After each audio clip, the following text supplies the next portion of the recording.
गावठी comedy status, jokes विनोद. तुमच्या मित्राचं कायम ऐकत जा, कारण त्यांच्या घरात कोणीच त्याचं ऐकत नाही.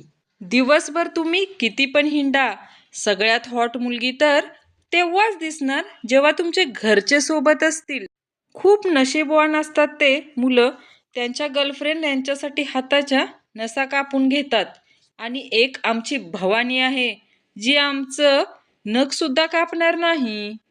तुम्ही किती पण चांगले दिसा, किती पण चांगले कपडे घाला, पण मुली तर त्यांनाच पटणार जे पायनॅपल सारखे हेअरस्टाईल आणि बोकडासारखी दाढी घेऊन हिंडतात. जेव्हा विमानाचे टायरासारखे दोन्ही पाय हळूहळू बाहेर निघतील, तेव्हा समजून घ्या की ॲक्टिवावाली मुलगी ब्रेक मारणार आहे. मला एक किस उधार मिळेल, मी शपथ खातो लवकरच परत करेल. काही लोकांना स्नॅपचॅट फिल्टर वापरायची जरूरत नसते, कारण त्यांचा चेहरा पहिल्याच कुत्र्यासारखा असतो. डिअर गर्ल, तू किती पण मेकअप कर, आजकालची पोरं एका नजरात सांगू शकतात की तुला आंटी बोलायचं की दीदी. काही मुली तर एवढ्या सुंदर असतात की मनातल्या मनात स्वतःच रिजेक्ट करून टाकतो. कोणी किती पण स्टायलिश होण्याचा देखावा करा, पण घरी जेव्हा तो आंबा चोकून खातो ना, तेव्हा तो आदिवासींपेक्षा कमी नाही वाटत.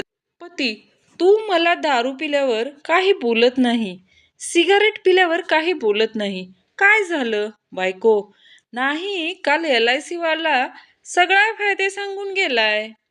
असं सांगतात की प्रेमामध्ये भूक तहान लागत नाही, तर हे जोडपे KFC आणि मॅकडॉनल्डमध्ये काय नाचायला जातात का? आपण अशा काळात जगतोय जिथं लोक उभ्या उभ्याने 10 मिनिटात लग्न फिक्स करून टाकतात, पण एक एक तासाचे 5 इंटरव्ह्यू घेऊन सुद्धा नोकरी देत नाहीत. जो दोस्त सारखा बोलत असायचा आयुष्यभर साथ नाही सोडणार. ट्रॅफिक पोलिसला बघताच मला रस्त्यात सोडून गेला. शिव्या देऊन आजकाल एवढी भांडण होत नाहीत जेवढे लास्ट सीन बघून होतात. पहिले वेळचं फळ गोड असायचं, पण आता त्या गोड फळाचं लग्न दुसरीकडे झालंय. मी तर फक्त मन लावलं होतं, ती तर चुना लावून गेली राव. मी जर गोलगप्पा असतो तर कमीत कमी मला बघून मुलींच्या तोंडात पाणी तरी आलं असतं. प्रत्येक यशस्वी विद्यार्थ्यामागे आईच्या चपल्यांचा हात असतो. मी तर विचार करण्याचं सोडून दिलंय, कारण विद्या बालम बोलते की जहा सोच वहा सोच चालय. तिने विचारलं, काय आवडतं तुला? मी किती वेळ तिच्या मैत्रिणीकडे बघत होतो. प्रेम करणाऱ्यांचा अर्ध आयुष्य तर एकमेकांना ब्लॉक आणि अनब्लॉक करण्यातच निघून जातं. ज्या वेळेस आपल्याला कोणीही साथ देत नसतो, तेव्हा फक्त आपला मोबाईल साथ देतो. जर पैसे झाडावर उगवले असते तर मुली माकडासोबत पण फिक्स झाल्या असत्या. मुलगी ब्रेक मारणार आहे. आयुष्यात सगळ्यात आनंद तेव्हाच मिळतो जेव्हा आई सांगते, डोकं तर खूप आहे हो त्याला, फक्त अभ्यास करत नाही. ब्रेकवाली मुलगी शेपूट मोडलेल्या नागिनीसारखी असते, घायाळ असते पण विष पूर्ण असतो. पहिले लोक बाल्कनीमध्ये येण्याची वाट पाहत असायचे, आता ऑनलाईन येण्याची वाट बघतात. रिश्ता वही सोच नाही. सगळं बंद केलं तरी चालेल, फक्त ब्युटी पार्लर चालू ठेवा, नाहीतर परिस्थिती अजून भयानक होईल. एक फुल प्लेटपेक्षा 2 हाफ प्लेटमध्ये जास्त येतंय, हे फक्त भारतीयांना माहीत आहे. तू सोडून गेली म्हणून मी रडलो, तू लग्न केलं म्हणून मी खचलो, पण तुझ्या भोपळ्यासारखा नवरा बघून मी लय हसलो. मेसेज पाहून गालातल्या गालात हसणं ही पहिली पायरी आहे. हसत्या खेळत्या जीवनाचं वाटोळं करून घ्यायची.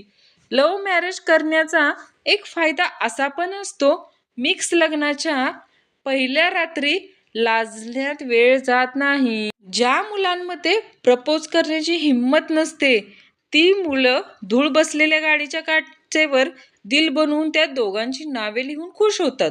स्कूटीचे ब्रेक तपासल्यावर मेकॅनिकल म्हणाला, ताई ब्रेक ठीक आहे, सँडेल नवीन घ्या.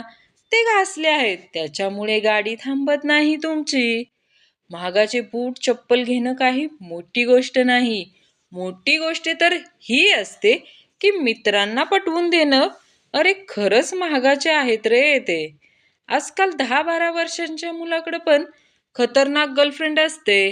कळत नाही ते ब्रेकअप झालं पित काय असतील, दूध रसना की लिंबू. प्रत्येक दिवस सुखाने घालवायचा असेल तर थोडे फार निर्लज्ज व्हा. आयुष्य खूप सुंदर आहे. फक्त ह्या उन्हाळ्यात प्रेमाने सोबत गोळा खाणारी कुणीतरी भेटली पाहिजे. हरामी मित्राला सांभाळणं म्हणजे कधी कुठं कसा फुटेल याचा नेम नाही. प्रत्येक आईचं स्वप्न असतं की आपल्या मुलीला चांगला नवरा मिळावा. आता तुम्हीच सांगा, मी तर कोणाकोणाच्या आईचं स्वप्न पूर्ण करू. मी विचार करतोय की दुसरी जी पटवून, कारण पहिली तर काय भेटेना झालीये. आई मला रामायण दाखवून बोलायची, याच्यातील काहीतरी बनवून दाखव. मग मी कुंभकर्ण झालो.